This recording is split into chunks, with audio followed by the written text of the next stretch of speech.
నేటి దినములలో స్థానిక సంఘ సేవకుని యొక్క ప్రయాసను ఎందుకని అర్థం చేసుకోలేకపోతున్నారు ఈ ప్రజలు?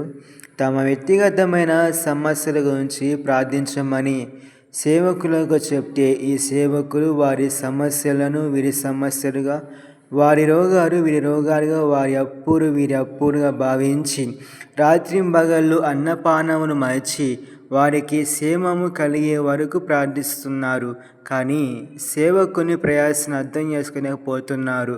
వారి మేలుకు గురించి సేవకుడు ప్రేమతో వారిని గద్దిస్తే ఆ గద్దింపుకు లోబడక మరొక మందిరాలకు వెళ్తున్నారు. కానీ జీవితాలు మార్చుకోలేకపోతున్నారు. ఈ సంఘాలలో ప్రపంచవ్యాప్తంగా దేవుని వాక్యమును వక్రీకరించి దేవుని ప్రజలను మోసపరిచే అబద్ధ ప్రవక్తలు, అబద్ధ బోధకులు బయలుదేరి సంఘాలను తమ అబద్ధ దుర్బోధనల చేత తమ వైపు త్రిప్పుకొని నిత్య నరకానికి తీసుకొని వెళ్తున్నారు. వారి వెంట వెళ్ళేవాడు కూడా సత్య స్వరూపి అయిన ఆత్మ ఏదో, భ్రమపరచు ఆత్మ ఏదో అని తెలుసుకోలేక గుడ్డివాడిగా పోతున్నారు.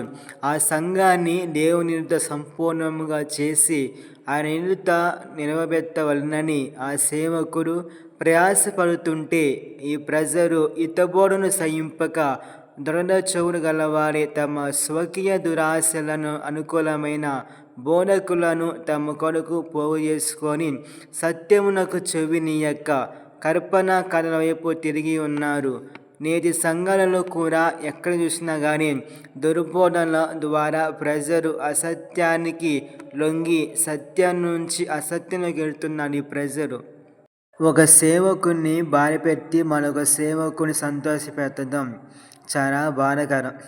వారి కొరకు ప్రయాసపైన ఆ సేవకుని ప్రయాస వ్యర్థం కాదు, కానీ సేవకుని ప్రయాసను అర్థం చేసుకోలేక వెళ్ళిపోతున్నారు. కొంతమంది ప్రజలు అంగమాల కోసం లైటింగ్స్ పొగరు వచ్చి మందిరాలకు వెళుతున్నారు.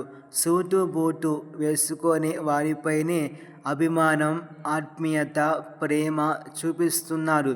మరి కొంతమంది ప్రజలు ఆ మందిరాల్లో వేల మంది ప్రజలు ఉంటేనే వెళుతున్నారు. వారి కొరకు ప్రయాసపైన సేవకుడిని దాటి వెళ్ళిపోతున్నారు.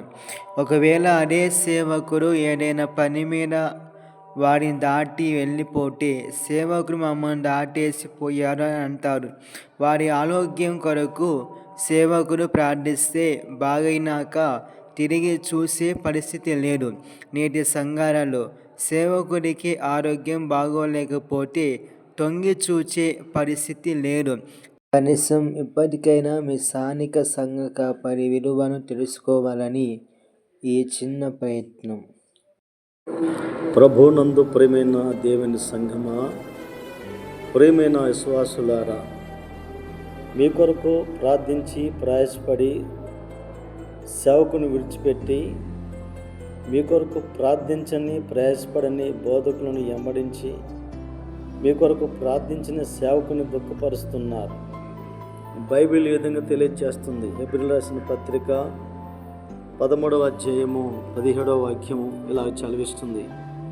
మీ పైన నాయకులుగా ఉన్నవారు లెక్క చెప్పవలసిన వారి వలె మీ ఆత్మలను కాయచున్నారు. వారు దుఃఖముతో ఆ పని చేసిన ఎడల మీకు నిష్ప్రయోజనం గనుక దుఃఖముతో కాక ఆనందంతో చేయనట్లు వారి మాట విని వారికి లోబడి ఇండుడి. అలాగే హెబ్రీయులకు రాసిన పత్రిక 13వ అధ్యాయము 7వ వాక్యం కూడా ఇలా చదివిస్తుంది. మీకు దేవుని వాక్యము బోధించి మీ పైన నాయకులుగా ఉన్నవారిని జ్ఞాపకం చేసుకొని వారి ప్రవర్తన ఫలమును శ్రద్ధగా తలంచుకొనొచ్చు వారి శ్వాసమును అనుసరించుడి అని లేఖనం తెలియచేయబడుతుంది. స్థానిక సంఘ సేవకుని దుఃఖపరిచి మరొకను సంతోష పెట్టడం అనేది ఎంతవరకు న్యాయమో మీరే ఆలోచించి మీ స్థానిక సంఘ కాపరికి ఆనందముగాను కిరీటముగాను కడవరకు స్థిరముగా ఉండుడి. మీ సేవకుని ప్రయాసను గుర్తించుడి. ఆమేన్.